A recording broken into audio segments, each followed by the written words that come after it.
Good morning, everyone. Good morning and welcome to the session. So, continuing our discussion from where we left in the last class. So, if you remember in the last class, till last class, we discussed about all the types of forces that arises because of interaction and that too contact and non-contact interaction. हमने weight force के बारे में पढ़ा था. If you remember, we talked about. तो अगर मैं quickly एक recap करूं आपके लिए, we talked about 3 different types of forces. पहला weight, दूसरा हमने पढ़ा नॉर्मल रिएक्शन के बारे में और तीसरा हमने पढ़ा टेंशन के बारे में. So we learned about these 3 types of forces. तो हमें इन फोर्सेस के बारे में ये पता चला कि ये फोर्सेस किस टाइप के फोर्सेस हैं. रियल फोर्सेस हैं. तो real forces always occur in pair, मतलब ये सिंगली अकर नहीं कर सकते, they will always occur in pair. ये हम लोगों ने समझा. और हमने बेसिकली ये फोर्सेस कैसे लगते हैं, राइट, बॉडीज के ऊपर कैसे लगते हैं, इसके बारे में हमने डिटेल में एनालिसिस की. और हमने डिफरेंट टाइप्स ऑफ डायग्राम, तो ओरिजिनल डायग्राम, फिर उसके हिसाब से कॉन्फ़िगरेशनल डायग्राम बनाया और फिर ये फोर्सेस को लगते हुए बॉडीज के ऊपर दिखाया. ठीक है. और किसी बॉडी के ऊपर ये फोर्स कैसे लगता है, जैसे कि normal reaction. For example, normal reaction हमेशा बॉडीज के ऊपर ऐसे लगता है कि वो बॉडी को कंप्रेस करने की कोशिश करता है. टेंशन हमेशा बॉडीज के ऊपर ऐसे लगता है कि वो उसे पुल करने की कोशिश करता है. ठीक है. अगर रस्सियां कनेक्टेड हो बॉडीज के साथ, तो रस्सियों के ऊपर रस्सी या रस्सियों के ऊपर फोर्स ऐसे लगेगा कि वो रस्सी को हमेशा क्या करने की कोशिश करे, पुल करने की कोशिश करे. राइट. सिमिलरली रस्सी किसी भी बॉडी के साथ कनेक्टेड अगर है, तो जो टेंशन फोर्स क्रिएट होगा उस बॉडी के ऊपर, तो वो भी उसे पुल करने की कोशिश करेगा. फिर हमने एक बेसिक कॉन्सेप्ट समझा कि रस्सी और स्टिक में या रॉड में डिफरेंस क्या है. रस्सी में सिर्फ पुल फोर्स जनरेट हो सकता है, रस्सी में सिर्फ पुल फोर्स रह सकता है, लेकिन रॉड में पुल एंड पुश दोनों टाइप के फोर्सेस रह सकते हैं. तो ये सब चीजें हम लोगों ने बातचीत कर ली थी, राइट. तो आज हम एक कॉन्सेप्ट के बारे में बातचीत करेंगे which is called free body diagram.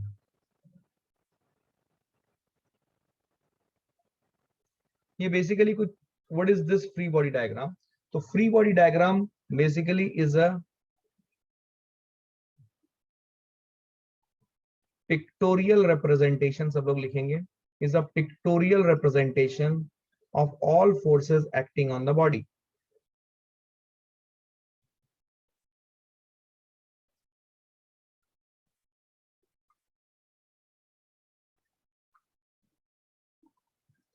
तो this is basically a pictorial representation of all forces acting on the body. तो किसी भी बॉडी के ऊपर क्या फोर्सेस लग रहे हैं उसका एक पिक्टोरियल रिप्रेजेंटेशन, मतलब सारे फोर्सेस हम दिखाएंगे, डायरेक्शन दिखाएंगे. तो ये जिस डायग्राम में या जिस पिक्चर में हम करेंगे उसे हम लोग बोलते हैं फ्री बॉडी डायग्राम. तो ऑलरेडी अगर आपको याद होगा, हमने नॉर्मल रिएक्शन की जब स्टडी की थी, वेट की जब स्टडी की थी, टेंशन की जब स्टडी की थी, तो ये सब फोर्सेस हमने ऑलरेडी वैसे दिखाया हुआ है. लेकिन अभी हम क्या करते हैं, 2-4 सवाल और लेते हैं जहां पे हम ये प्रैक्टिस करते हैं कि सभी फोर्सेस हमें दिखाने हैं, जो जो हमने पढ़ा है, वेट, नॉर्मल रिएक्शन और टेंशन, अगर वो लग रहा है तो सभी फोर्सेस दिखाने हैं. और वो जो हम डायग्राम बनाएंगे that is called a complete free body diagram. इससे पहले हमने फ्री बॉडी डायग्राम पार्ट्स में बनाए हैं, जैसे कि हमने टेंशन फोर्स को दिखाया है, हमने नॉर्मल रिएक्शन को दिखाया है, हमने वेट को दिखाया है. लेकिन इन सबको एक साथ किसी बॉडी के ऊपर लगते हुए अगर वो लग रहा है तो हमने नहीं दिखाया है. तो let's go to the free body diagram. इसका मैंने आपके लिए एक मैकेनिज्म क्रिएट किया है which will help all students to understand it quite well. ठीक है. ये सभी बच्चों को हेल्प करेगा इसको अच्छे से समझने के लिए. So I would request you to understand the process. ठीक है. पहले प्रोसेस को समझें and then we will move ahead from there. Okay, चलिए. सो फ्री बॉडी डायग्राम मैंने आपको बताया. अभी फ्री बॉडी डायग्राम क्रिएट कैसे करते हैं. तो फ्री बॉडी डायग्राम क्रिएट करने के लिए हमें ये करना पड़ता है. स्टेप 1 लिखे हैं ये.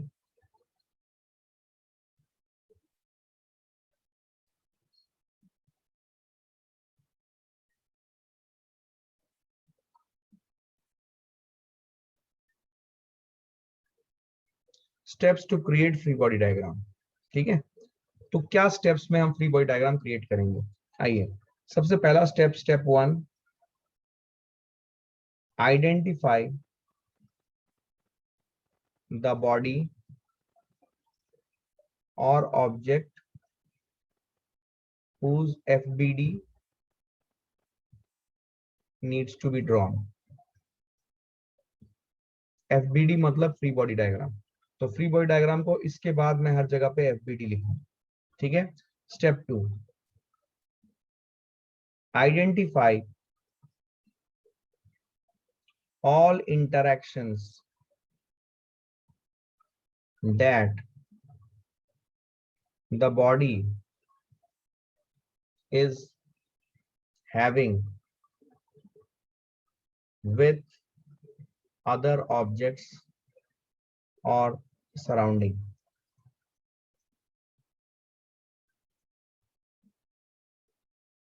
Step 3, corresponding to each interaction,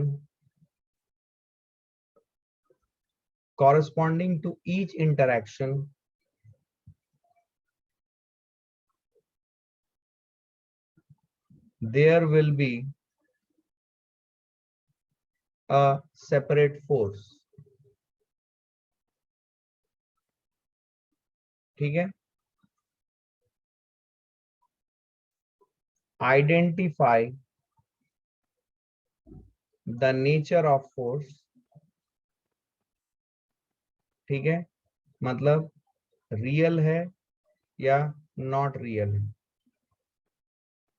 step 5, basis step 4, decide action reaction pair of forces। तो ये स्टेप 5 में मतलब क्या है कि अगर मान लीजिए कोई फोर्स रियल फोर्स है, तो रियल फोर्स अगर है तो वो सिंगली अकर नहीं करेगा, वो हमेशा पेयर में अकर करेगा। तो उसका एक मिरर इमेज जो है वो एक्ट करेगा simultaneously along the same line, equal in magnitude, opposite in direction and on two different interacting bodies। एक के ऊपर अगर एक्शन फोर्स लग रहा है, दूसरे के ऊपर रिएक्शन फोर्स लगेगा। क्या मेरी बात समझ में आई है? So this is the 5-step process that I have created for you to create free body diagram। अगर आप ये समझ जाते हो तो आपको फ्री बॉडी डायग्राम बनाने में कोई दिक्कत, कोई कंफ्यूजन नहीं होगी। तो इसके लिए एक ग्रिड हम ऐसे क्रिएट कर सकते हैं। I'm helping you with this. This will give you a systematic process as to how you need to perform. मान लीजिए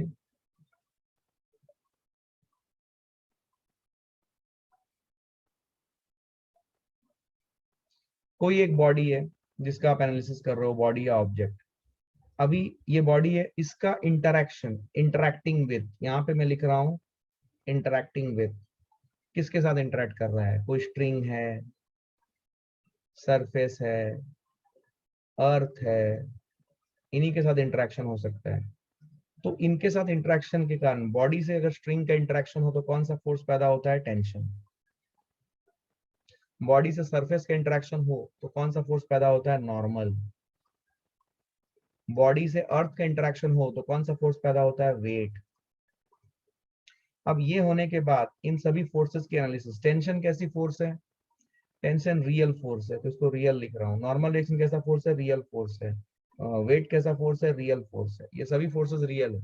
तो अगर रियल है तो इनका एक्शन रिएक्शन पेयर होगा।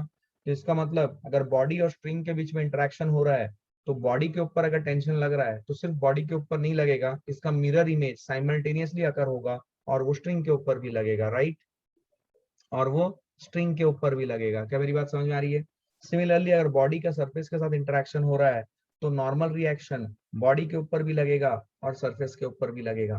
बॉडी के ऊपर नॉर्मल रिएक्शन लगा, वो अगर हम एक्शन फोर्स मानते हैं तो रिएक्शन फोर्स सरफेस के ऊपर लगेगा। सिमिलरली बॉडी और अर्थ के बीच में इंटरेक्शन है, वेट फोर्स आ रहा है, तो बॉडी के ऊपर अगर हमने वेट फोर्स दिखाया और वेट फोर्स की डायरेक्शन क्या होती है? Toward the centre of the अर्थ, तो अर्थ के ऊपर जो फोर्स लगेगा वो लगेगा वर्टिकली अपवर्ड डायरेक्शन में और साइमल्टेनियस होगा। एक्शन रिएक्शन पेयर मतलब equal in magnitude, opposite direction होगा, along the same line act करेगा। तो ये कॉन्सेप्ट से आप जितने फोर्सेस लग रहे हैं बॉडी के ऊपर सब बना सकते हो। तो आई वुड रिकमेंड यू कि आप इनिशियली ये ग्रिड बना के आगे बढ़ें, it will help you a lot. आप ये ग्रिड बना के आगे बढ़े, it will help you a lot. क्या मेरी बात समझ में आ रही है? क्या मेरी बात समझ में आ रही है?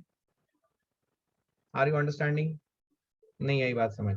तो ये ग्रिड बना के चलोगे तो आप कोई फोर्स भूलोगे नहीं और आपको सिस्टमेटिक सारे फोर्सेस मिल जाएंगे, ठीक है। 5th step, okay, basis step 4, fifth step क्या है सुन लो, basis step 4 decide action reaction pair of forces. ठीक है, I hope you have written it down, now let's use it. इस स्टेप बाय स्टेप मेथोडोलॉजी को यूज करो, कभी नहीं फंसोगे। ये मैंने एकदम जो बिगिनर्स है उनको ध्यान में रखते हुए बनाया है, वेरी इफेक्टिव है। बच्चे जनरली बोलते हैं कि इसकी मदद से हम जनरली कोई फोर्स मिस भी नहीं करते हैं और हम सभी फोर्सेस को क्लियरली दिखा भी पाते हैं। क्लियर है?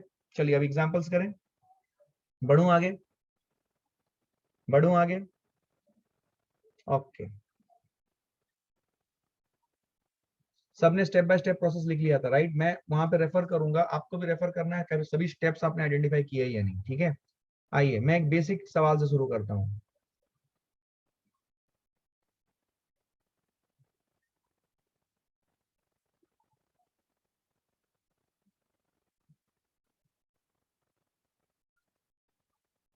ये मास m1 है, ये मास m2 है, ये एक स्ट्रिंग है, ये पुली है, स्ट्रिंग मासलेस है, स्ट्रिंग मासलेस है। इस पूरे डायग्राम का मतलब इस पूरे पिक्चर का या सिचुएशन का मुझे फ्री बॉडी डायग्राम चाहिए। ठीक है, तो फ्री बॉडी डायग्राम कैसे बनाएंगे? सबसे पहले आप ये ग्रिड बनाएंगे, एक्चुअली ये ग्रिड ही बनाना आपको सीखना है। आइए,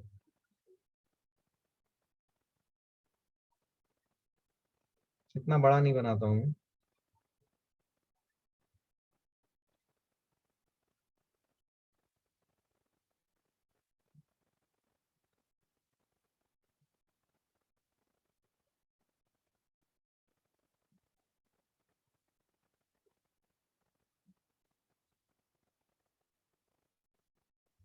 यहाँ पे लिख रहा हूँ मैं मास m1, ये एक बॉडी या ऑब्जेक्ट है, इसका इंटरेक्शन किसके किसके साथ हो रहा है आइडेंटिफाई करें। बोलिए किसके साथ हो रहा है? क्या इसका इंटरेक्शन एक हो रहा है सरफेस के साथ? देखिए सरफेस के साथ और अर्थ के साथ ये दोनों इंटरेक्शन में डिफरेंस है। सरफेस के साथ जब इंटरेक्ट करेगा तो नॉर्मल रिएक्शन पैदा होगा, अर्थ के साथ जब इंटरेक्शन होगा तो वेट फोर्स पैदा होगा। ठीक है, तो m1 का इंटरेक्शन फिर स्ट्रिंग के साथ, क्या मेरी बात समझ में आ रही है? ये तीन इंटरेक्शंस हैं। अच्छा, ये तीनों इंटरेक्शन की कैटेगरी क्या होगी? m1 के साथ सरफेस का जब इंटरेक्शन होगा तो कौन सा फोर्स पैदा होगा? Normal reaction. हम अभी सिर्फ फोर्सेस आइडेंटिफाई कर रहे हैं, क्या क्या फोर्सेस लगेगा। m1 का अर्थ के साथ इंटरेक्शन होगा तो कौन सा फोर्स लगेगा? Weight force. m1 का स्ट्रिंग के साथ इंटरेक्शन होगा तो कौन सा फोर्स होगा? टेंशन। क्या इसके अलावा और कोई इंटरेक्शन है? अच्छा सर, अगर दो स्ट्रिंग होते तो स्ट्रिंग 1 स्ट्रिंग 2 लिखते, यहाँ पे एक ही स्ट्रिंग के साथ इंटरेक्शन हो रहा है m1 का तो स्ट्रिंग ही लिखा हमने। ठीक है, ये फोर्सेस है, क्लैरिटी यही है। अच्छा, ये सब फोर्सेस की कैटेगरी क्या है? क्या ये सभी रियल फोर्सेस हैं? देखो कितना सिस्टमेटिक हो जाता है। हाँ सर, ये सब रियल फोर्सेस है। ये इनिशियली करना जरूरी है, बाद में क्या होगा, you would become so accustom to it कि आपसे ये ओरली मेंटली हो जाएगा। इनिशियली आपको ये करने की जरूरत है। अब हम इस m1 का फ्री बॉडी डायग्राम बनाएंगे। तो फ्री बॉडी डायग्राम बनाने के लिए हमें क्या करने की जरूरत है? हमें एक कॉन्फ़िगरेशनल डायग्राम बनाने की जरूरत है, जहां पे हम m1 और सरफेस और स्ट्रिंग्स इनको सेपरेट कर देंगे। अब इसके ऊपर ये कहलाता है कॉन्फ़िगरेशन डायग्राम, इसके बारे में हम लोग बात कर चुके हैं। अब सारे फोर्सेस हम एक एक करके दिखाएंगे। बोलिए, m1 का सरफेस के साथ एक नॉर्मल रिएक्शन लगेगा, क्या नॉर्मल रिएक्शन ऐसे लगेगा? ध्यान से देखना। अब ये नॉर्मल रिएक्शन किसने लगाया? सरफेस ने लगाया m1 के ऊपर, क्या इसका मिरर इमेज होगा? Yes sir. ये किसके ऊपर लगेगा? सरफेस के ऊपर। यस और no? Everybody is understanding? Direction बिल्कुल सही है, मेरे साथ रहो, मेरे साथ रहो, डायरेक्शन बिल्कुल सही है, मेरे साथ रहो, डायरेक्शन बिल्कुल सही है, कोई दिक्कत कोई कंफ्यूजन नहीं है, क्लियर है? यस। तो ये देखो नॉर्मल रिएक्शन ऊपर लगा, इसके ऊपर नॉर्मल रिएक्शन नीचे लगा, एवरीवन बहुत बढ़िया। अब दूसरा, दूसरा लगेगा इसके ऊपर वेट, थोड़ा साइड में दिखा रहा हूं, ये वेट लगा इसका m1g। अच्छा, वेट का मिरर इमेज, वेट भी एक रियल फोर्स है, यस सर। वेट का मिरर इमेज कहाँ पे आएगा? वेट का मिरर इमेज आएगा अर्थ के ऊपर। तो ये मान लो मैंने एक ऐसे अर्थ बना लिया, तो अर्थ के ऊपर वेट का मिरर इमेज आएगा, तो अर्थ के सेंटर पे m1g फोर्स ऐसे लगेगा। यस और no? Are you all with me? Are you all with me? तो weight centre of the earth के ऊपर m1g फोर्स ऐसे लगेगा। Are you all with me? Yes, clarity यही है। अच्छा, अब कोई और फोर्स बचा? यस सर, m1 के इंटरेक्शन स्ट्रिंग के साथ हो रहा है, तो क्या सुनो, स्ट्रिंग के साथ इंटरेक्शन हो रहा है, मैंने क्या सिखाया? स्ट्रिंग के साथ जब भी कभी भी जब स्ट्रिंग के साथ फ्री बॉडी डायग्राम बनाना है तो हमेशा एक बात को याद रखें, कि you should start with string. क्या स्ट्रिंग के ऊपर टेंशन फोर्स ऐसे लगेगा, तभी तो ये इसे पुल कर पाएगा, और टेंशन फोर्स हमेशा स्ट्रिंग को पुल करेगा। तो अगर ऐसा है स्ट्रिंग के ऊपर टेंशन फोर्स, तो इस बॉडी के ऊपर टेंशन फोर्स कैसे लगेगा, कैसे लगेगा, थोड़ा जगह कम है। समझ में आई बात? क्या एक्शन रिएक्शन पेयर मैंने दिखा दिया, क्या एक्शन रिएक्शन पेयर मैंने दिखा दिया। देखो ये नॉर्मल रिएक्शन, सुनो ध्यान से, अब कुछ बातें समझो। ये जो normal reaction, everybody please understand, ये जो नॉर्मल रिएक्शन है N1, इसका मिरर इमेज या एक्शन रिएक्शन पेयर जो है वो N1, दूसरा N1 है जो कि सरफेस के ऊपर लग रहा है। ये N1 और M1G ये एक्शन रिएक्शन पेयर नहीं है। क्या N1 और M1G एक्शन रिएक्शन पेयर है? सब लोग पार्टिसिपेट करें डिस्कशन में, यहाँ सीख रहे हो तुम। क्या N1 और M1G क्या ये एक्शन रिएक्शन पेयर है? नो। कौन सा एक्शन रिएक्शन पेयर है? N1 जो बॉडी के ऊपर लग रहा है या ऑब्जेक्ट के ऊपर लग रहा है, और N1 जो सरफेस के ऊपर लग रहा है, ये एक्शन रिएक्शन पेयर है। अच्छा, दूसरा, ये जो T और T आपने दिखाया, एक स्ट्रिंग के ऊपर लगते हुए दिखाया और एक बॉडी के ऊपर लगते हुए दिखाया, क्या ये एक्शन रिएक्शन पेयर है? आपने दो टीज वहां पे दिखाए, देखो, एक बॉडी के ऊपर लगते हुए और एक स्ट्रिंग के ऊपर लगते हुए, क्या ये एक्शन रिएक्शन पेयर है एवरीवन? यस, ये एक्शन रिएक्शन पेयर है। अच्छा, ये M1G का एक्शन रिएक्शन पेयर क्या होगा? ये M1G को अगर एक्शन फोर्स मानते हो, क्या इसका रिएक्शन पेयर वो M1G होगा जो अर्थ के ऊपर लग रहा है? तो यू शुड क्लियरली आइडेंटिफाई कि कौन सा एक्शन रिएक्शन पेयर कॉन्स्टिट्यूट कर रहे हैं। क्या मेरी बात समझ में आई है? I hope you are understanding. Clear है ये 100%? सारे फोर्सेस आपने M1 के ऊपर दिखा दिए। अब हम बात करेंगे M2 का, ठीक है, M2 का। आइए, M2 का अगर बात करें, सिमिलर डायग्राम है।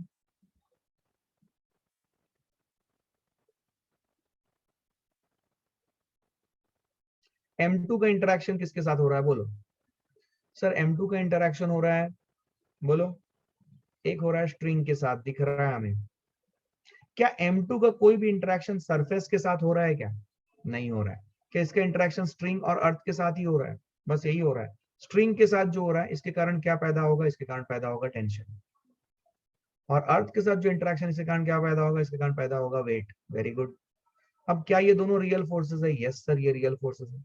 अब मैं ये M2 के ऊपर लगने वाला फ्री बॉडी डायग्राम बनाऊंगा, तो फिर से मुझे कॉन्फ़िगरेशनल डायग्राम बनाना है। ये प्रोसेस से आपको स्टेप बाय स्टेप मेथोडोलॉजी समझ में आनी चाहिए। ये इसको मैंने ऐसे बनाया है कि एक एक मतलब एवरेज बच्चा भी इसको समझ पाए। क्या everybody is crystal clear about the concept जो मैंने आपके लिए बनाया है यहाँ पे? अब देखो ध्यान से, M2 के ऊपर इंटरेक्शंस देखो। M2 के ऊपर इसका फोर्स दिखा दो, M2G। और इसका मिरर इमेज किसके ऊपर लगेगा? M2G का मिरर इमेज, मतलब इसका, इसको अगर एक्शन फोर्स मानते हो तो इसका रिएक्शन फोर्स किसके ऊपर लगेगा? क्या अर्थ के ऊपर लगेगा? सब लोग इसके ऊपर फोकस करें, मैं बता रहा हूँ, ये बिल्डिंग ब्लॉक्स है। बच्चों को इसमें कंफ्यूजन रह जाता है, बाद में बोलते हैं फिजिक्स में दिक्कत आ रही है, बिकॉज आपको फोर्स या फ्री बॉडी डायग्राम बनाना नहीं आता। अब ध्यान से देखो, नेक्स्ट इंटरेक्शन किसके साथ है? स्ट्रिंग के साथ। स्ट्रिंग के साथ इंटरेक्शन को कैसे दिखाएं? कि इसको एक टेंशन टी ऐसे दिखाएं, बिकॉज स्ट्रिंग को हमेशा पुल ही तो करेगा। यस। अब बॉडी के ऊपर कैसे हो जाएगा? बॉडी के ऊपर टी हो जाएगा। सर आपने ये टी और ये टी को सेम रखा, क्या मैं सेम रख सकता हूँ? कल का कॉन्सेप्ट याद करो। कितनी रस्सियां हैं? कितनी रस्सियां हैं? एक। नो, दो रस्सियां हैं। दो रस्सियां कहां दिख रही है तुम्हें? होल्ड। कितनी रस्सियां हैं? एक ही है। तो अगर एक रस्सी है तो क्या एक ही टेंशन होगा? जितनी रस्सियां उतने डिफरेंट डिफरेंट टेंशन। एक रस्सी है तो एक ही टेंशन होगा, तो वही टेंशन कैरी फॉरवर्ड हो जा रहा है वहां, बिकॉज रस्सी को मासलेस माना है।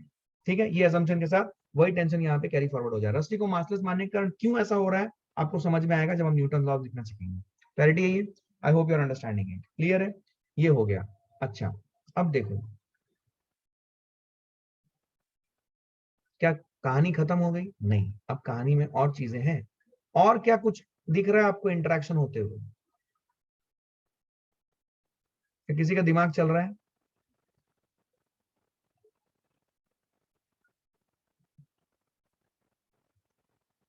Pulley. Correct, very good. Pulley का इंटरेक्शन किस किस के साथ हो रहा है, बोले? पुली का इंटरेक्शन हो रहा है एक तो स्ट्रिंग के साथ, दूसरा, ये पुली को ध्यान से देखो, ये पुली ऐसा एक कोई बीच में ऐसा कुछ इस टाइप का एक होल होगा इसके सेंटर में, और इस सेंटर में यहाँ पे ये अटैच्ड है विथ, अगर आपने कभी वेल में पुली देखा है तो इस टाइप का सिचुएशन रहता है, एक रॉड रहता है जिसके ऊपर ये पुली ऐसा घूमता है, यस और नो। और ये रॉड जाके बाद में एक कंक्रीट का स्ट्रक्चर या सीमेंट का स्ट्रक्चर होता है जिसके अंदर ये रॉड सपोर्टेड रहता है, और फिर इससे आप पानी खींचते हो। कभी देखा है आपने ऐसा? आपने देखा है, राइट? तो उसी टाइप का कुछ सिचुएशन यहाँ पे है, उसी टाइप का कुछ सिचुएशन यहाँ पे है। अब देखो यहाँ पे कुछ मैं जो सिखा रहा हूँ ये इंटरेस्टिंग है, ध्यान देना। यहाँ पे जो पुली के ऊपर नॉर्मल रिएक्शन लगेगा वो मैं कैसे लगाऊं? अब इस चीज को समझो। देखो, अगर आपने कभी कभी गौर किया होगा तो जो स्ट्रक्चर है, ये जो यहाँ पे सपोर्ट है, इसको मैं अगर थोड़ा जूम करके दिखाऊं आपको, तो ये स्ट्रक्चर कुछ ऐसा है, फील करें। ये आपका पुली का जो सेंट्रल होल रहता है वो रहता है, और आपका जो लोहे का रॉड रहता है, it is something like this. ये इसका डायमीटर इतना ही होता है, या इतना ही इसका रेडियस या इसका पेरिफेरी होता है, जो मैंने यहाँ पे शेडेड रीजन से दिखाया है। और जो पुली का होल रहता है वो इस तरीके से इसके साथ कांटेक्ट में रहता है। अब जब आप फोर्स लगाते हो तो ये कांटेक्ट अलग अलग जगहों पे होता रहता है। मैं समझा पा रहा हूँ क्या? ये जो ये जो रॉड है, क्या इस रॉड की डायामीटर और क्या ये पुली के बीच में जो होल है, क्या ये एग्जैक्टली इक्वल रहते हैं क्या?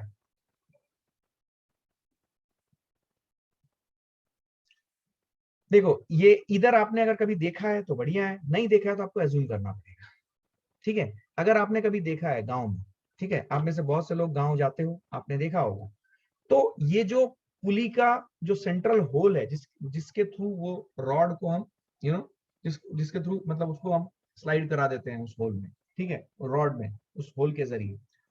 तो क्या ये जो पुली का सेंट्रल जो कैविटी है, क्या वो कैविटी की डायामीटर और जो रॉड, लोहे का रॉड होता है, क्या दोनों की डायामीटर सेम होती है? मेरा सवाल ये है। नो। यस। यस अगर आप बोल रहे हो इसका मतलब आपने सही से देखा नहीं, ठीक है, आपने ध्यान नहीं दिया, ठीक। डायामीटर, इनके इनके डायामीटर सेम नहीं होते। इनके डायमीटर सेम होंगे तो आप उसे उस पुली को उसके अंदर आसानी से मतलब आप इंसर्ट ही नहीं करा सकते। तो इसमें डिफरेंस होता है, तो उसको थोड़ा सा मैंने एग्जेजरेटेड व्यू में दिखाया है यहाँ पे।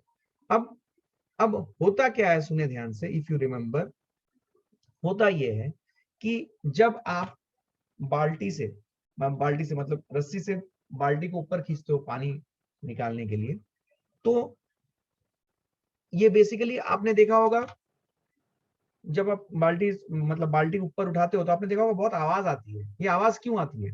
क्योंकि ये जो पुली है, ये पुली अलग अलग पोर्शन इसके साथ कांटेक्ट में आता है, अलग अलग पोर्शन, ये मैं दिखा रहा हूँ, अलग अलग पोर्शन इसके साथ कांटेक्ट में आता है, डिपेंडिंग अपॉन कि कैसे हम उसे खींच रहे हैं। अलग अलग एंगल पे खींचेंगे, कोई ऐसे खींचना चाहेगा, कोई थोड़ा सा एंगल पे खींचना चाहेगा, कोई और एंगल पे खींचना चाहेगा, उसके हिसाब से ये रॉड का या पुली का अलग अलग पॉइंट रॉड के साथ कांटेक्ट में आता है।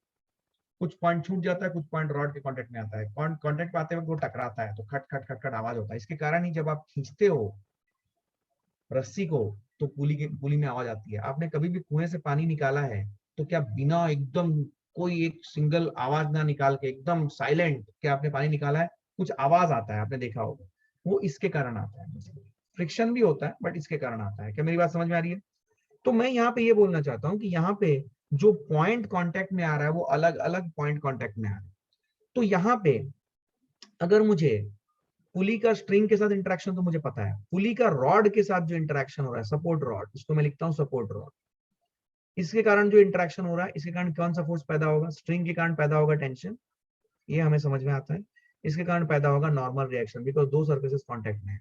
बट अब सवाल है कि नॉर्मल रिएक्शन, दोनों रियल फोर्सेस, इसमें कोई दिक्कत नहीं है। अब सवाल है कि नॉर्मल रिएक्शन बनाए कैसे, क्योंकि अलग अलग पॉइंट कांटेक्ट में आ रहा है पुली का रॉड के साथ। तो नॉर्मल रिएक्शन बनाने का तरीका क्या होगा? यहाँ पे नॉर्मल रिएक्शन बनाने का तरीका जो होगा, मैं यहाँ पे बना रहा हूँ आपको, देखो ध्यान से।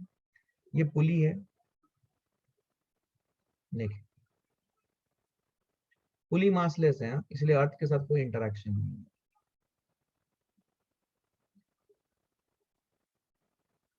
पुली के ऊपर क्या क्या फोर्सेस लग रहे हैं। एक लगेगा पुली के ऊपर, ये रस्सी का एक छोटा सा टुकड़ा मैंने यहाँ पे ले लिया, रस्सी का एक छोटा सा टुकड़ा यहाँ पे ले लिया मैंने, जो रस्सी इसके ऊपर से जा रही है।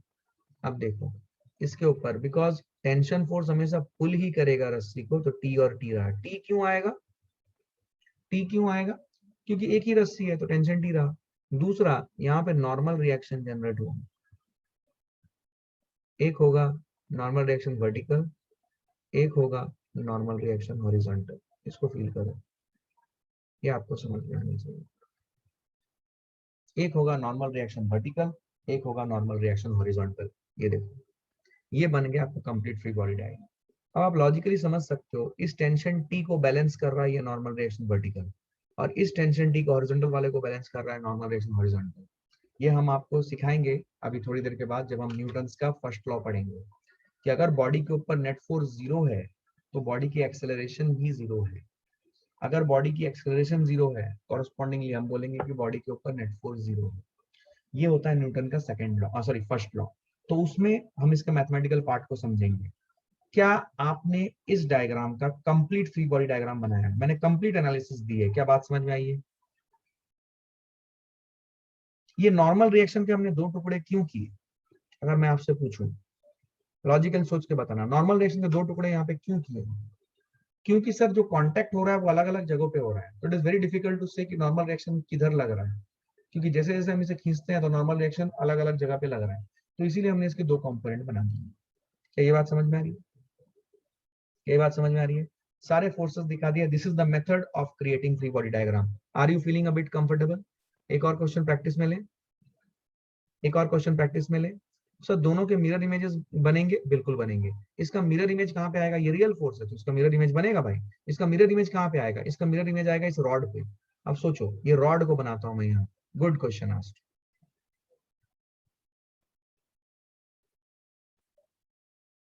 ये रॉड में अगर बनाता हूं, जो कि यहाँ पे इस पुली के कैविटी के थ्रू गया हुआ है, तो इस रॉड के ऊपर नॉर्मल रिएक्शन ऐसे लगेगा। देखो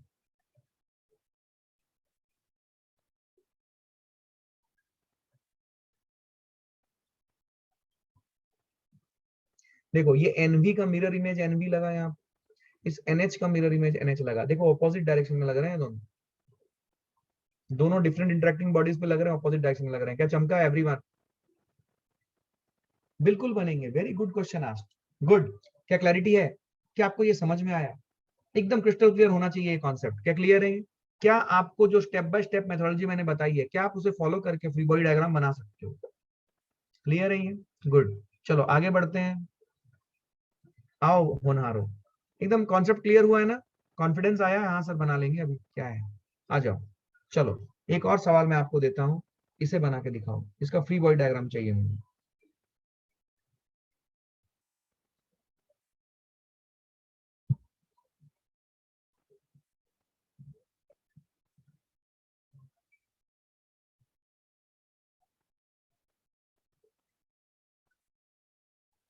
ये एक मासलेस स्ट्रिंग है, ये हैंड है, हैंड ऑफ द पर्सन, ये M1 है, ये M2 है, ये सरफेस है। इसका फ्री बॉडी डायग्राम बनाना है, सारे फोर्सेस दिखाने हैं सारे बॉडीज के ऊपर, जो जो फोर्सेस लग रहे हैं। ठीक है, चलिए मिलके करें। सबसे पहला स्टेप क्या है सीखें।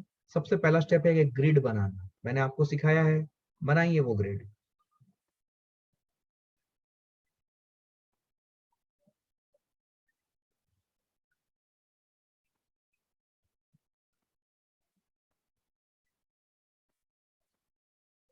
चलिए किस बॉडी का पहले एनालिसिस करें? पहले M1 का कर लें।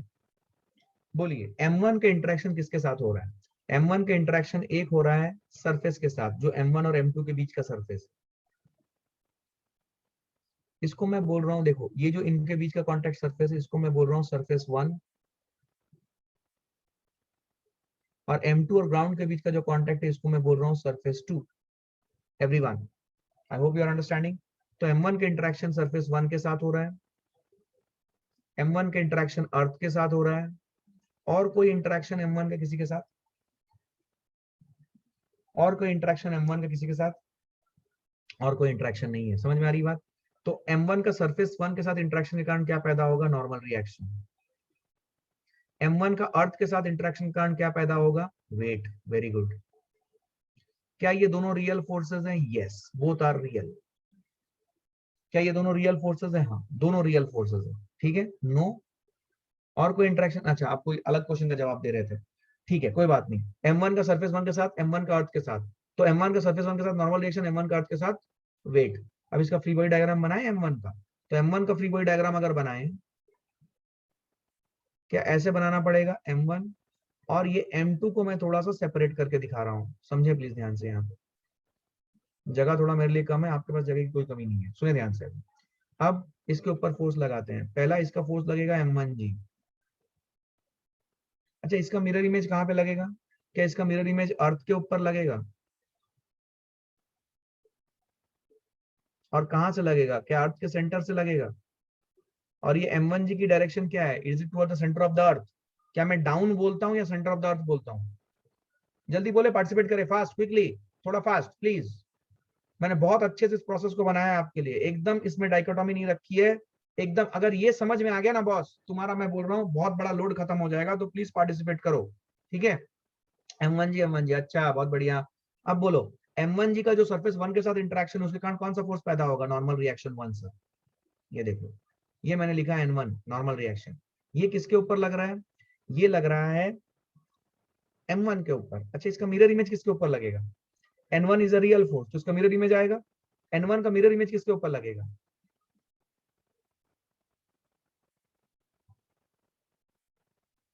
क्या M2, M1 और M2 के बीच में जो सरफेस 1 है, क्या उसके ऊपर लगेगा?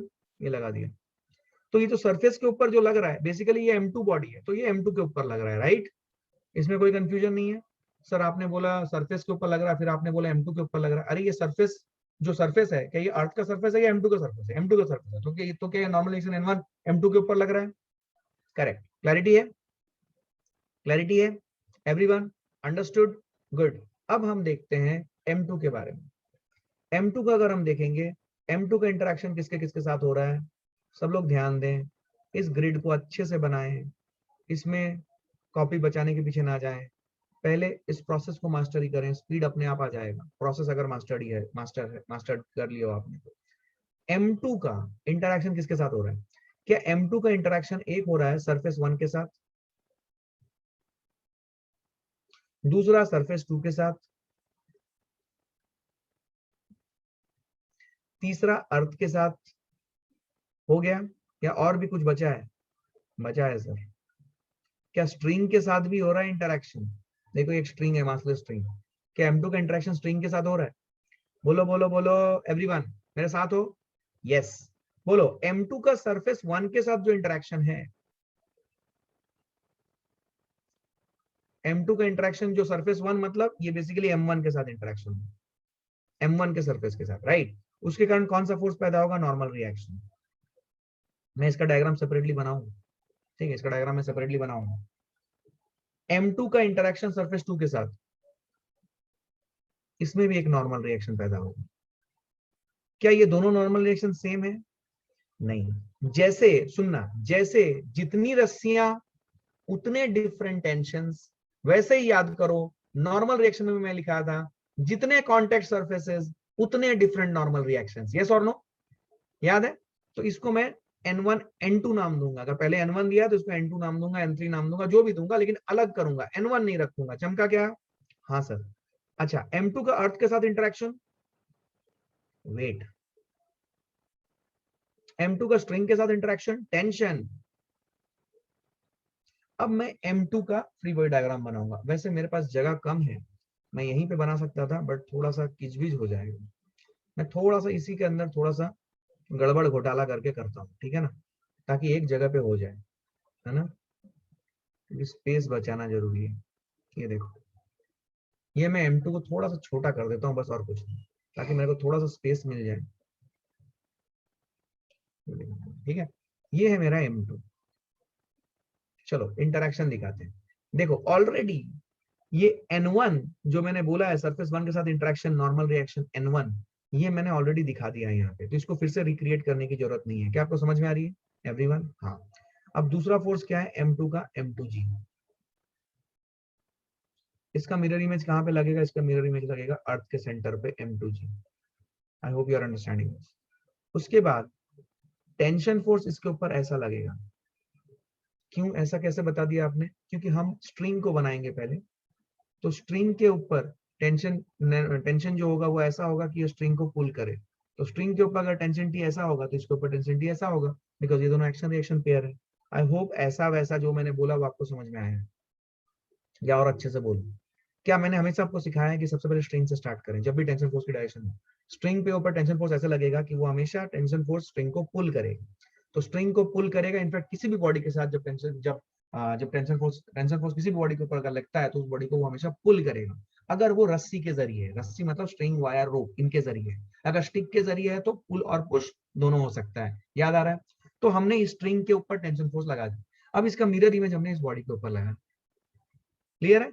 इसका मिरर इमेज हमने इस बॉडी के ऊपर लगा दी। समझ में आया कि सारे इंटरेक्शन हो गए? नहीं सर, बाकी है। सरफेस 2 बाकी है सर। Very good. सरफेस 2 के कारण, जो सरफेस 2 क्या है? ये अर्थ है, मतलब सरफेस है। तो सरफेस का डायग्राम मैं ऐसे बना रहा हूं, समझना। थोड़ा जगह कम हो गया। ये जो सरफेस 2 है, दिस इज सरफेस 2, जो कि अर्थ का सरफेस है। ये सरफेस 2 जो इसके ऊपर नॉर्मल रिएक्शन लगाएगा, क्या वो इस डायरेक्शन में लगाएगा? N2 everyone. और इसका मिरर इमेज लगेगा इस सरफेस के ऊपर, एंड दैट इज N2। क्या आपको दिख रहा है? क्या अब मैंने M2 के ऊपर लगने वाले सारे फोर्सेस दिखा दिए? देख लो। एक लग रहा है M1 के साथ इंटरेक्शन के कारण, जो कि N1 नीचे, उसके ऊपर ही लग रहा है, M2 के ऊपर ही लग रहा है। दूसरा M2 का सरफेस के साथ इंटरेक्शन के कारण, सरफेस 2 के साथ इंटरेक्शन के कारण, जिसके कारण नॉर्मल रिएक्शन ऊपर लगा। तीसरा M2 का अर्थ के साथ इंटरेक्शन M2G। सारे एक्शन रिएक्शन पेयर भी दिखा रहा हूँ। तीसरा और एक चौथा, सॉरी, टेंशन स्ट्रिंग के साथ इंटरेक्शन, तो टेंशन फोर्सेस भी दिखा दी। क्या मेरी बात समझ में आई है? क्या सब लोग मेरे साथ हो? रेस्पॉन्स कम आ रहा है। क्या सब लोग मेरे साथ हो? क्या क्लैरिटी है? क्या ये बात समझ में आई है? Yes everyone, very good, very good, very good, very good, very good, very good, very good. क्या कॉन्फिडेंस आया? ये बना दिया आपने सारे फोर्सेस।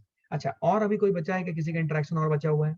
हाँ सर, हैंड का बिल्कुल सही। वेरी गुड, वेरी गुड, यही मैं समझना चाहता था। वेरी गुड, बहुत अच्छी समझ डेवलप हो रही है आप लोगों की। Very congratulation. कॉन्फिडेंस आ रहा है क्या? सर बहुत आसान है फिर तो ये। हाँ आसान है, लेकिन ये स्टेप बहुत जरूरी है। ये स्टेप में अगर गलती कर गए तो फिर गड़बड़ा जाओगे ना, क्योंकि सारे फोर्सेस लिखने जरूरी है। मैं आपको इसके में बहुत अच्छी क्लैरिटी दूंगा। देखिए, हैंड का इंटरेक्शन किसके साथ हो रहा है? हैंड का इंटरेक्शन सिर्फ स्ट्रिंग के साथ हो रहा है। अभी कोई बच्चा बोल सकता है सर हैंड का इंटरेक्शन तो अर्थ के साथ भी होगा, हैंड का कुछ मास है। बिल्कुल, अगर लॉजिकली देखा जाए तो हैंड का इंटरेक्शन अर्थ के साथ भी होता है, क्योंकि उसका कुछ ना कुछ मास। लेकिन उस इंटरेक्शन को हम लोग, क्योंकि हैंड का कभी भी मास हमें प्रोवाइडेड नहीं रहता, तो हम वो इंटरेक्शन को क्या मानते हैं? नेग्लिजिबल मानते हैं। तो हैंड का इंटरेक्शन स्ट्रिंग के साथ हो रहा है, तो हैंड के ऊपर किधर फोर्स लगेगा? क्या फोर्स लगेगा? टेंशन। क्या ये रियल फोर्स है? हाँ। अब हैंड का फ्री बॉडी डायग्राम बनाएंगे। हैंड का फ्री बॉडी डायग्राम बनाएंगे तो ऐसा होगा। ये मेरा हैंड है, तो हैंड के ऊपर, और ये मेरा स्ट्रिंग है, फील कर लो। अच्छा, क्या फोर्स लूं? क्या स्ट्रिंग के ऊपर लगने वाला फोर्स टेंशन टी ले लूं ऐसे, क्योंकि स्ट्रिंग को तो पुल ही करेगा टेंशन। Yes sir. और क्या हैंड के ऊपर टेंशन टी ऐसा लगेगा? अब आप फील करो। देखो, ये तो हो गया फिजिक्स की बात, कॉन्सेप्चुअली आपको समझ में आ गई। अब आप फील करो, जब आप किसी भी ऑब्जेक्ट को रस्सी से खींचते हो, क्या आपको नहीं लगता कि आपके हाथ के ऊपर एक अपोजिट डायरेक्शन में फोर्स लगता है? कुएं से आप बाल्टी निकाल रहे हो, पानी पानी भरा बाल्टी, जब आप उसे खींचते हो रस्सी को, क्या आपको नहीं लगता कि आपके हाथ के ऊपर एक फोर्स लग रहा है अपोजिट डायरेक्शन में?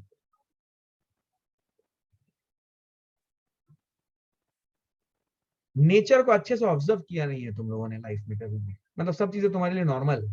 तुमने कभी चीजों को ऑब्जर्व नहीं। थोड़ा सा सोचो, जब तुम रस्सी को खींचते हो, क्या तुम्हें नहीं लगता कि तुम्हारे हाथ के ऊपर एक अपोजिट डायरेक्शन फोर्स लग रहा है? जिधर तुम खींच रहे हो उसको अपोजिट डायरेक्शन फोर्स लग रहा है। फील किया है क्या? किया है? जरूर किया है, जरूर किया होगा। और यही होता है। देखो, इसको मैंने फ्री बॉडी डायग्राम में कितने अच्छे से आपके सामने रख दिया। क्लैरिटी यही है। क्या कॉन्सेप्ट एकदम क्लियर हुआ है? क्या 100% कॉन्सेप्ट क्लियर हुआ है? तो मैंने यहाँ पे दो फ्री बॉडी डायग्राम बनाए। वैसे बहुत सारे फ्री बॉडी डायग्राम हम लोग प्रॉब्लम में सॉल्व करेंगे, और ठीक है। अब हम आगे बढ़ते हैं और हम अपना फोकस लाते हैं न्यूटन के फर्स्ट लॉ के ऊपर। ठीक है, न्यूटन के फर्स्ट लॉ के ऊपर आइए।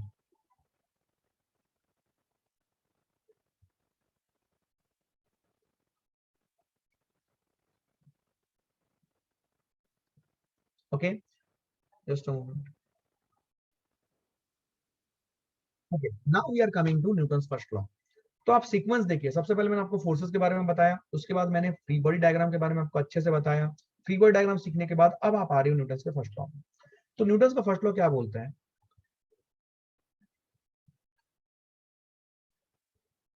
A body continues to be in a state of rest or uniform motion if no external force acts on it। ठीक है, इसका मतलब ये है कि अगर बॉडी के ऊपर नेट एक्सटर्नल फोर्स 0 है तो बॉडी इधर रेस्ट पे रहेगी या फिर यूनिफॉर्म वेलोसिटी से चलती रहेगी।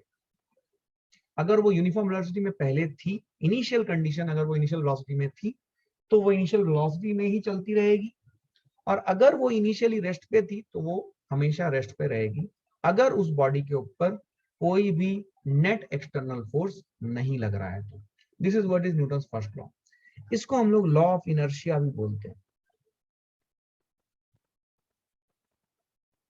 This is also known as law of inertia. आपने स्टैंडर्ड 8th 9th में इसको पढ़ा हो, करेक्ट। इसको हम लोग लॉ ऑफ इनर्शिया भी बोलते हैं, ठीक है। एंड यहाँ पे जब मैं इनर्शिया बोल रहा हूं तो यहाँ पे मैं आपको एक पॉइंट बताना चाहता हूं कि mass is the measure of inertia. Mass is the measure of inertia. तो ज्यादा मास मतलब ज्यादा इनर्शिया, ठीक है।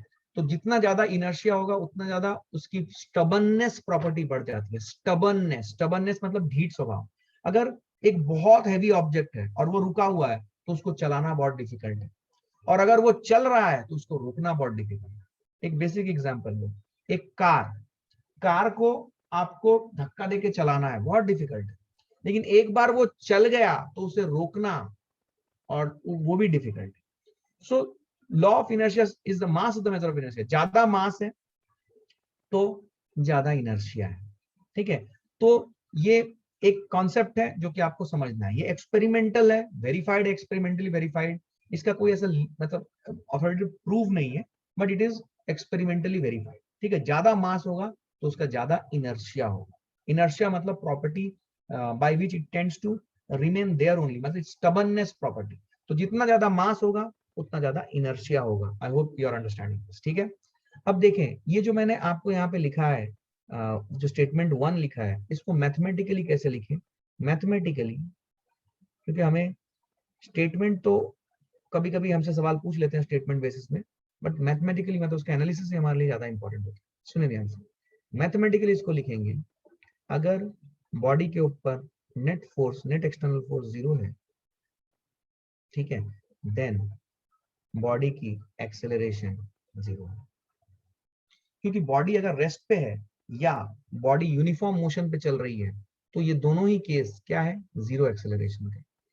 बॉडी रेस्ट पे है तब भी वो एक्सेलरेट नहीं कर रहा है, और बॉडी अगर यूनिफॉर्म मोशन में चल रहा है तब भी वो एक्सेलरेट नहीं कर रहा। क्या मेरी बात समझ आ रही है? ठीक है, ठीक है, ठीक है। अच्छा, यहाँ पे एक स्टेटमेंट में बोलना चाहता हूँ जिसकी समझ आपको थोड़े समय बाद आएगी, but I want to make that statement now only. देखिए, body at rest over a period of time होना चाहिए, not at an instant।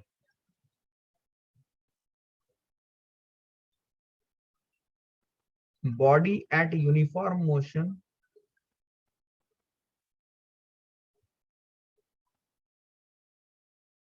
over a period of time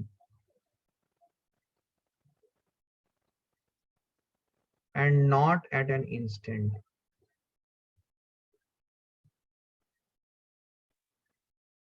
ये है आपकी अंडरस्टैंडिंग, ठीक है। ओके, यहाँ पे किसी बच्चे ने पूछा, सर एक्सटर्नल फोर्स का मतलब क्या है? एक्सटर्नल फोर्स का मतलब आप बताओ। मैंने ऑलरेडी आपको बताया, सिस्टम का कॉन्सेप्ट, इंटरनल फोर्स का कॉन्सेप्ट, एक्सटर्नल फोर्स का कॉन्सेप्ट। आपको याद नहीं है? सबसे पहले सिस्टम डिटरमाइन करना पड़ता है, फिर डिसाइड करते हैं कि इंटरनल फोर्स है या एक्सटर्नल फोर्स। ठीक, ठीक।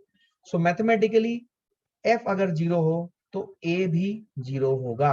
बट एफ 0 अगर है तो बॉडी, अगर हम बोलते हैं कि बॉडी एट रेस्ट और एट यूनिफॉर्म मोशन, तो body at rest over a period of time होना चाहिए and body at uniform motion over a period of time होना चाहिए। ठीक है, तभी हम बोलेंगे कि बॉडी के ऊपर एक्सेलरेशन 0 है। इसका मैं आपको एक बेस्ट एग्जांपल दे रहा हूँ। Why you are saying that body at rest over a period of time not at an instant? सुनो, इसका बेस्ट एग्जांपल मैं आपको बता रहा हूँ। क्या आप में से कोई इस स्टेटमेंट को पढ़ के एक एग्जांपल दे सकता है? Let me see how many of you can think fast कि सर ने ऐसा क्यों बोला body at rest over a period of time not at an instant? क्योंकि अगर इंस्टेंट पे बॉडी रेस्ट पे है तो हम ये नहीं बोल सकते कि उसका एक्सेलरेशन 0 है। ऐसा कहां पे आपने देखा है? Anyone? Let me see if anyone can answer this. keeping a bottle on edge of wood. No. How will this be an example? आपको ऑलरेडी ये चैप्टर पढ़ाया जा चुका है। एनीवन? ओके, नहीं सूझ रहा है, मैं बताता हूँ। एक सेकंड, किसी बच्चे ने रिप्लाई किया? नहीं, तो एप्पल स्टैंडिंग फॉर आवर्स, तो एप्पल स्टैंडिंग फॉर आवर्स तो वो तो बहुत इंटरवल ऑफ टाइम में वो रुका हुआ है ना। मैंने बोला कि एक ऐसा एग्जांपल दो जहां पे ये पॉइंट सिद्ध हो कि नॉट एट एन इंस्टेंट, ये वाला पॉइंट आए। ये पॉइंट आना चाहिए, तभी तो कॉन्सेप्ट क्लियर होगा।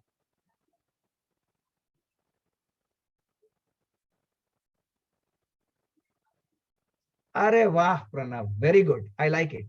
सो I got a right answer. So Pranav said that, very good, कि सर जब हम गेंद को ऊपर फेंकते हैं, very good, this is what I wanted. देखो, फील करो। सो मेरे पास ये एक एक्यूप्रेशर का बॉल है, मैं इसको ऊपर फेंक रहा हूं। तो जब मैं इसको ऊपर फेंकूंगा, क्या आपको लगता है कि हाईएस्ट पॉइंट पे ये एक इंस्टेंट के लिए रुक जाएगी? इंस्टेंट के लिए। पर जब हाईएस्ट पॉइंट पे एक इंस्टेंट के लिए रुकी, तो उस इंस्टेंट पे क्या इसकी एक्सेलरेशन 0 है? गायब हो गए तुम। क्या उस इंस्टेंट पे उसकी एक्सेलरेशन 0 है? यस, 0 है। कॉन्सेप्ट क्लियर नहीं है? अरे बेटा, फिर से सुन।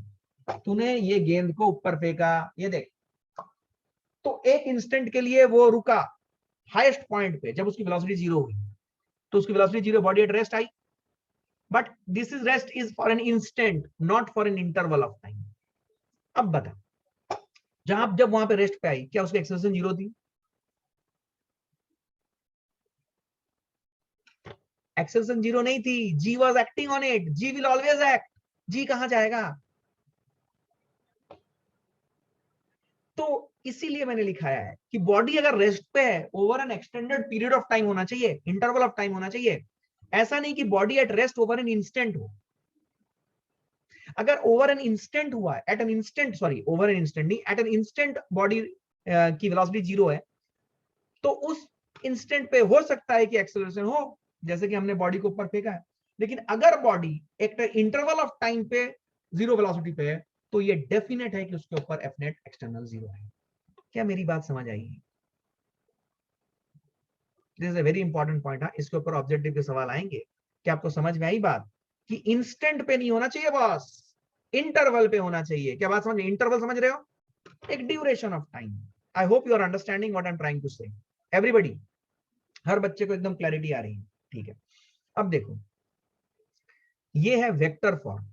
तो इसको हम लोग अलग अलग, बिकॉज फोर्स के अलग अलग कंपोनेंट्स हो सकते हैं, तो इसको हम लोग ऐसे भी लिख सकते हैं कि अगर फोर्स अलोंग एक्स एक्सिस 0 है, so this implies that acceleration along x axis is 0. अगर force along y axis 0 है, तो it implies that acceleration along y axis is equal to 0. अगर force along z axis 0 है, तो it implies acceleration along z axis will be 0. तो ये जो vector form है, इसी का 3 कंपोनेंट्स में हमने इसे ब्रेक कर दिया। आई hope you have understood it. Thank you for informing me. Tomorrow we will start a bit early. I will put in the group. आपको कल 7:20 से क्लास स्टार्ट हो जाएगी, ठीक है? Okay fine. Did you understand this? क्या ये समझ आया? क्या ये समझ आया everyone? I hope you have understood it, right? अच्छा, ये जो चीज है, इसको हम लोग बोलते हैं व्हेन दिस हैपेंस कि force along X axis is 0, तो acceleration along X axis is 0। तो अगर ऐसा हो रहा है, तो हम बोलते हैं कि body is in equilibrium.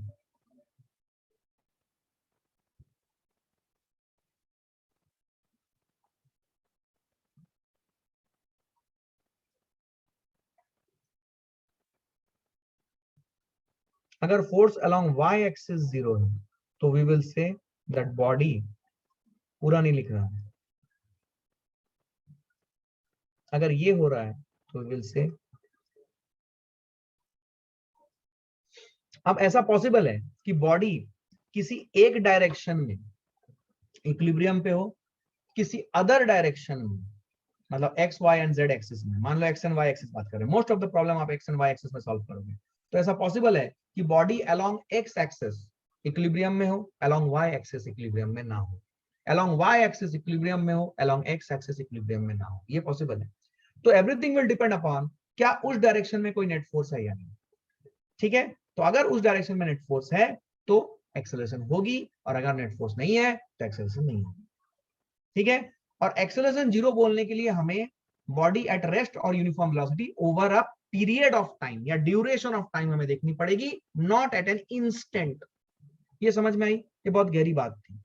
Please note it down, we will move ahead fast.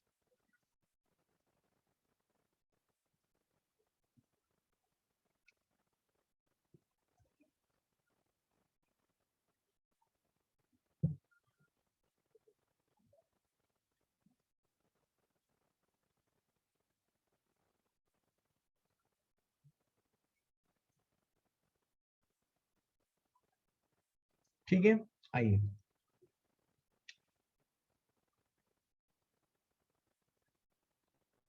अभी हम यहाँ पे कुछ सवाल लेते हैं जो कि इक्विलिब्रियम के प्रॉब्लम है।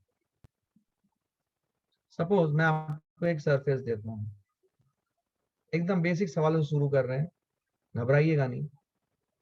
सपोज इसके ऊपर मैं एक ब्लॉक रखता हूँ, ये ब्लॉक है 10 kg का। ठीक है, ये ब्लॉक है 10 kg का। तो आपको find all unknown forces,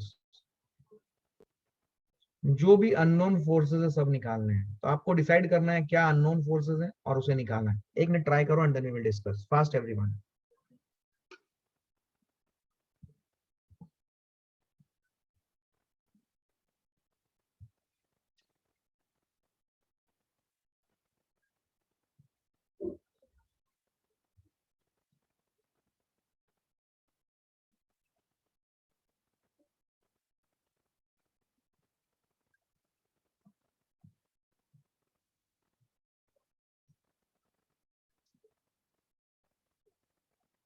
participate please. Okay, आइए सबसे पहले क्या करना है, सबसे पहले एक कॉन्फ़िगरेशनल डायग्राम बनाना है। हमेशा ये काम करें, इनिशियली तो करें मेरी तरह, पेज बचाने की तरफ मत जाएं, हमेशा एक अच्छा डायग्राम बनाएं। अब बताइए इस 10 kg का इंटरेक्शन, ये ब्लॉक का इंटरेक्शन किसके किसके साथ हो रहा है, ये डायग्राम बनाएं, इनिशियली तो बनाएं प्लीज। ब्लॉक का इंटरेक्शन किसके साथ हो रहा है? एक हो रहा है सरफेस के साथ, दूसरा हो रहा है अर्थ के साथ। सरफेस के कारण कौन सा फोर्स पैदा होगा? नॉर्मल। अर्थ के कारण कौन सा फोर्स पैदा होगा? वेट। सारे फोर्सेस दिखाओ, क्या ये रियल है? यस सर ये रियल है। आ जाओ, तो फोर्सेस दिखाते हैं। तो इसका जो वेट है वो toward the centre of the अर्थ लगेगा और उसकी वैल्यू कितनी हो जाएगी? m/g। क्या वो 100 न्यूटन के बराबर है? यस। दूसरा इसके ऊपर फोर्स लग रहा है normal reaction n1, let us से दिस इज n1। ठीक है, अच्छा अब देखो, अब देखो, अब हम क्या कर रहे हैं, ये वर्टिकल डायरेक्शन में अपना एक्सेस बनाते हैं। यहाँ पे ये है एक्स एक्सेस, ये है वाई एक्सेस। ठीक है, ठीक है, और एक्स एक्सेस वाई एक्सेस लिया। तो अब मुझे बताओ और कोई फोर्स इसके ऊपर लग रहा है? अच्छा, मैंने यहाँ पे सिर्फ बॉडी के ऊपर फोर्स दिखाया, मैंने एक्शन रिएक्शन पेयर नहीं दिखाया, सिर्फ बॉडी के ऊपर फोर्स दिखाया हम, बिकॉज हम बॉडी के ऊपर लगने वाले सभी अननोन फोर्सेस के बारे में जानना चाहते हैं। अब बताओ, क्या आपको लगता है कि ये बॉडी वर्टिकल डायरेक्शन में एक्सेलरेट करेगी क्या? कॉमन सेंस से बोलो। मान लो तुम्हें कुछ नहीं आता फिजिक्स, फिजिक्स लॉजिकली बोलना, क्या वर्टिकल डायरेक्शन में इसकी एक्सेलरेशन जीरो होगी? ऐसे आपने एक 10 kg के ब्लॉक को रखा हुआ है सरफेस के ऊपर, क्या 10 kg का ब्लॉक ऐसे ऊपर उड़ जाती है क्या रखने पर? आपने 10 kg का ब्लॉक सरफेस पे रखा है, क्या 10 kg का ब्लॉक ऊपर उड़ जाएगी या वहीं रहेगी? वहीं रहेगी। वहीं रहेगी मतलब एक एक्सटेंडेड पीरियड ऑफ टाइम आपको दिखेगा कि वो रेस्ट पे है। मतलब उसके ऊपर वर्टिकल डायरेक्शन या वर्टिकल अप या वर्टिकल डाउन, क्या हम बोल सकते हैं कि एक्सेलेरेशन जीरो है? तो मैंने यहाँ पे वर्टिकल डायरेक्शन में एक्सेलेरेशन जीरो कर दिया। तो अगर वर्टिकल डायरेक्शन में एक्सेलेरेशन जीरो है तो क्या मैं बोल सकता हूँ वर्टिकल डायरेक्शन में एक्सेलेरेशन जीरो है, मतलब वर्टिकल डायरेक्शन में नेट फोर्स जीरो होगा। तो net force, correct, thank you very much, net force zero होगा। तो it will be N1 minus 100, ठीक है, is equal to zero. Net force मतलब वर्टिकल डायरेक्शन में N1 और 100, इन दोनों का सब्ट्रैक्शन किसके बराबर होना चाहिए? जीरो, तभी तो नेट फोर्स जीरो है। तो N1 की वैल्यू कितनी आ गई? N1 की वैल्यू आ गई 100 न्यूटन। तो यही एक अननोन था, N1 100 न्यूटन, तो ये आपने निकाल लिया। Is the normal reaction. क्या मेरी बात समझ में आई है? क्लैरिटी है ये एवरीवन? Are you understanding? चलिए एक और बेसिक सवाल लेते हैं।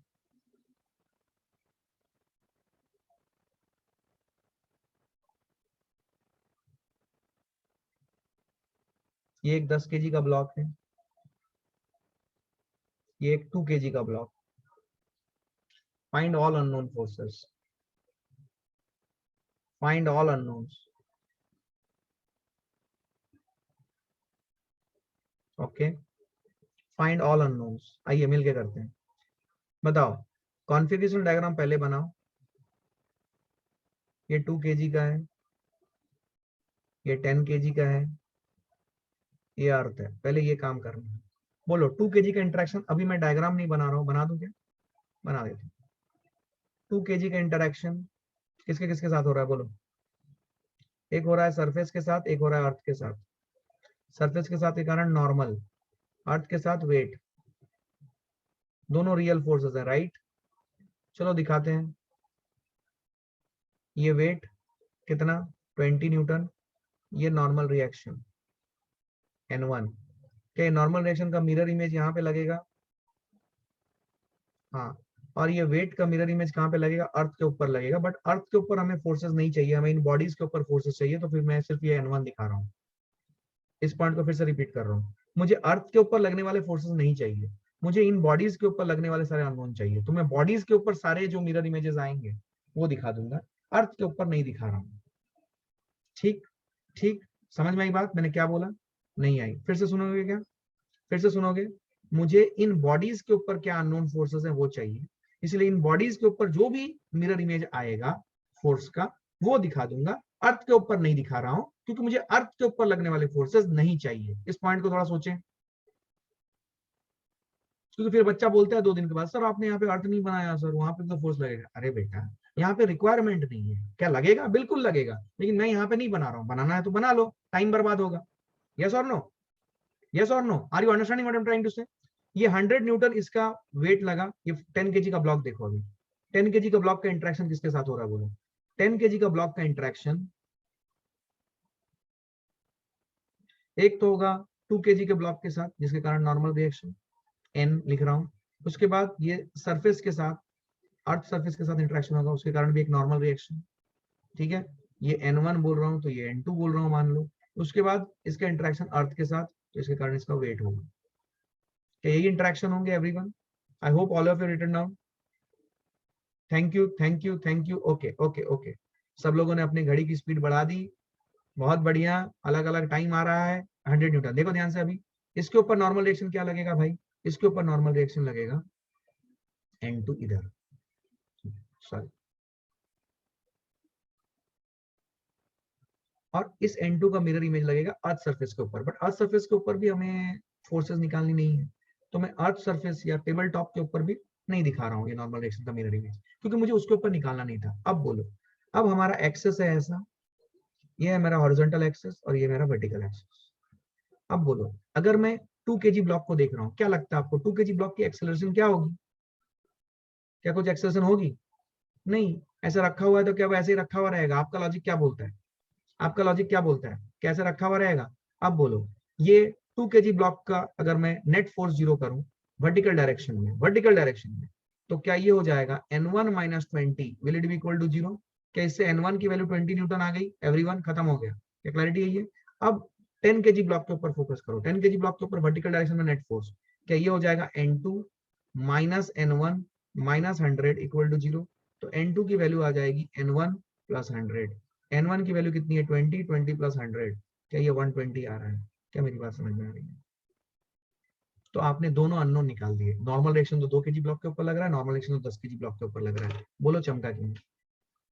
मतलब normal reaction produced at this interface, ये इंटरफेस में नॉर्मल रिएक्शन कितना है N1, ये आ गया कितना 20 न्यूटन, और यहाँ पे इस इंटरफेस पे जो नॉर्मल रिएक्शन लग रहा है N2 वो आ गया 120 न्यूटन। क्या दोनों अननोन्स आ गए? क्या चमका है? बोलो, क्या अच्छे से क्लैरिटी आई? कल हम लोग इस डिस्कशन को और आगे लेके जाएंगे, अच्छे अच्छे और सवाल बनाएंगे, ठीक है? चलो फिर bye, take care, bye everyone.